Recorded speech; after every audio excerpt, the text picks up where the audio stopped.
Hello दोस्तों, स्वागत है आपका अपने YouTube चैनल राजगुरुकुल एकेडमी पे। मैं राजकुमार गौतम आपका अपने YouTube चैनल पे स्वागत करता हूं। दोस्तों, आज हम लोग पढ़ने वाले हैं भू राजस्व। बेसिकली भू राजस्व होता क्या है दोस्तों? एक तरीके से कर वसूलना होता है। आइए आज हम लोग अपने आज इस वीडियो में आज देखते हैं भू राजस्व। क्या है भू राजस्व? भू राजस्व व्यवस्था। इसके पहले क्या था दोस्तों कि जब यहाँ पे अंग्रेज आए थे तो यहाँ के राजाओं के अधीन कार्य करते थे, कंपनी चलाते थे। फिर उसके बाद क्या हुआ, 1757 प्लासी का युद्ध होता है। फिर 1764 में बक्सर का युद्ध होता है। इसमें अंग्रेज जीत जाते हैं और उनको इलाहाबाद की संधि के तहत बंगाल, बिहार, उड़ीसा की जो है दीवानी मिल जाती है। दीवानी मिल जाती है, फिर उनको कर वसूलने का अधिकार मिल जाता है। फिर उसके बाद ये धीरे धीरे अपनी कर वसूलने की व्यवस्थाएं अलग अलग तरीके से लागू करते हैं और अलग अलग क्षेत्रों पे अलग तरीके से लागू करते हैं। आज हम लोग उसी को पढ़ने वाले हैं कि किस क्षेत्र पे कहाँ कहाँ कैसी कर व्यवस्था थी, कैसी लगान वसूलने की व्यवस्था थी। आइए हम लोग दोस्तों आज देखते हैं। सबसे पहले देखते हैं हम लोग भू राजस्व में सबसे पहले क्या है दोस्तों, स्थायी बंदोबस्त। स्थायी बंदोबस्त बेसिकली होता क्या, जमींदारी व्यवस्था किसी कहते हैं या इस्तेमदारी व्यवस्था भी कहते हैं इसको। इसमें क्या होता है कि जो हम अंग्रेज थे, अंग्रेज इसको जो है कि अब कर वसूलने के लिए किसको ज़मीन दे, किससे कर वसूले, या किसान से वसूले या जमींदारों से वसूले। तो इन सब विचारों पर उनका मतभेद चल रहा था। फिर बाद में ये हुआ कि जो है कि किसानों की ज़मीन जो है जमींदारों को दे देते हैं और जमींदार हमें किसानों से लगान वसूल देंगे, कर वसूल करके देंगे। तो इसमें क्या होता है कि जो जमींदारी व्यवस्था या स्थायी बंदोबस्त व्यवस्था में किसी क्षेत्र का नीलामी करते थे अंग्रेज, किसी क्षेत्र का नीलामी करते थे और उसके बाद जो जमींदार उसको लेता था वो वहाँ के किसानों से लगान वसूल करके अंग्रेजों को देता था। आइए उसी को देखते हैं हम लोग। सबसे पहले स्थायी बंदोबस्त किसने लागू किया था? Lord Cornwallis. लॉर्ड कॉर्नवालिस व्यवस्था ने स्थायी बंदोबस्त को व्यवस्था को लागू किया था। कब लागू किया था? 1793 ईस्वी में। ये किसने क्षेत्र में, किस किस क्षेत्र में था? तो सबसे पहले बिहार, बंगाल, उड़ीसा, बंगाल, बिहार, उड़ीसा और उत्तर प्रदेश की जो पूर्वी क्षेत्र हैं, जैसे आपका गाजीपुर हो गया, वाराणसी हो गया, ये क्या था, ये वहाँ पे भी, और उत्तरी कर्नाटक क्षेत्र में भी हमारा इसका प्रभाव, लगान वसूलने का प्रभाव था। ये बेसिकली दोस्तों होता क्या था, ये इसी में ब्रिटिश सरकार को राजस्व देने की जिम्मेदारी किसकी थी? जो ब्रिटिश सरकार यानी कि अंग्रेज थे या उस समय के जो शासन व्यवस्था थी उसको किसने जिम्मेदारी दी थी? जमींदारों को व्यवस्था दी थी कि जमींदार हमें किसानों से लगान वसूल करके पैसा देंगे।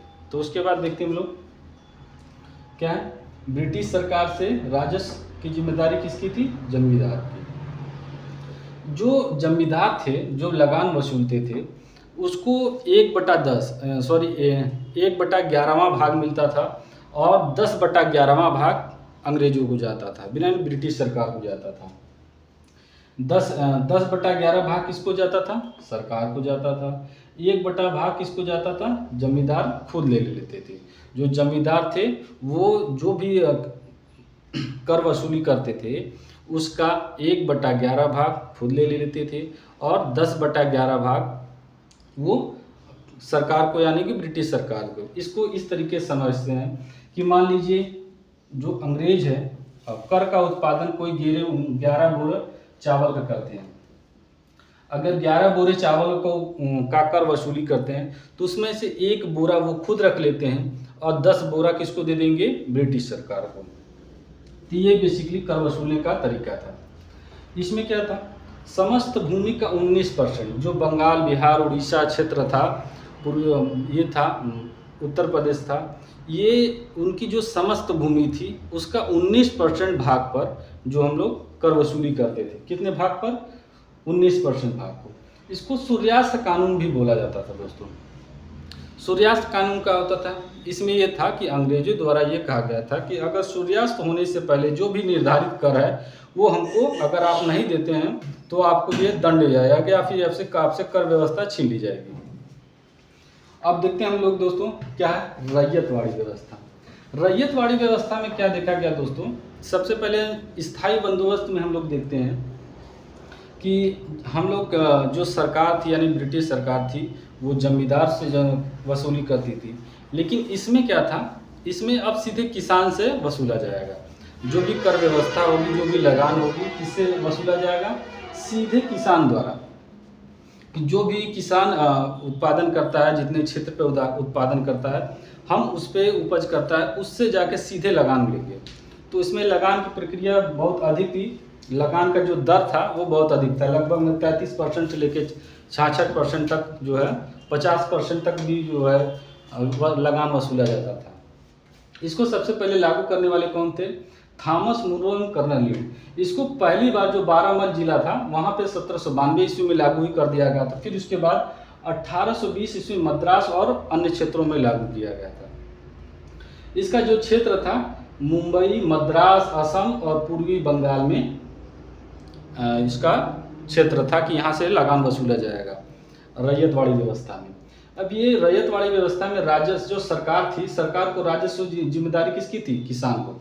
अब वो किसान की जिम्मेदारी थी कि वो सीधे सरकार को कर दे।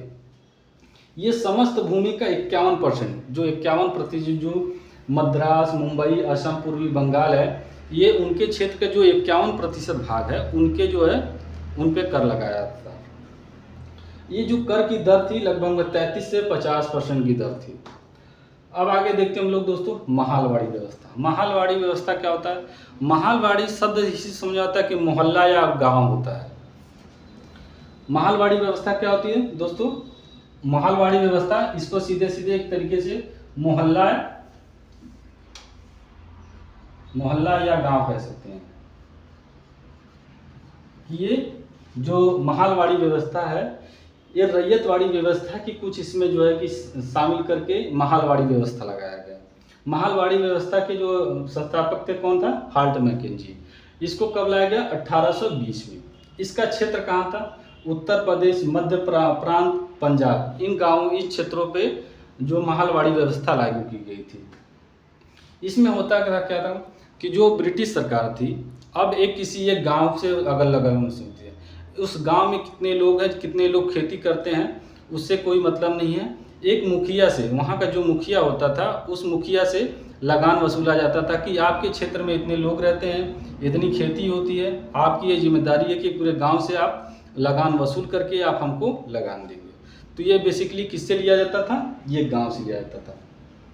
इसमें देखते हैं दोस्तों, स्थायी बंदोबस्त में जमींदार से लिया जाता था, रैयतवाड़ी व्यवस्था में सीधे किसान से लिया जाता था, और महालवाड़ी व्यवस्था में क्या होता है कि गांव से लिया जाता था कि ये जो गांव है, जितनी भी गांव का उपज होता है, उस उपज का कौन देगा, जो वहाँ का मुखिया होता है, वो मुखिया उपज का कर देगा।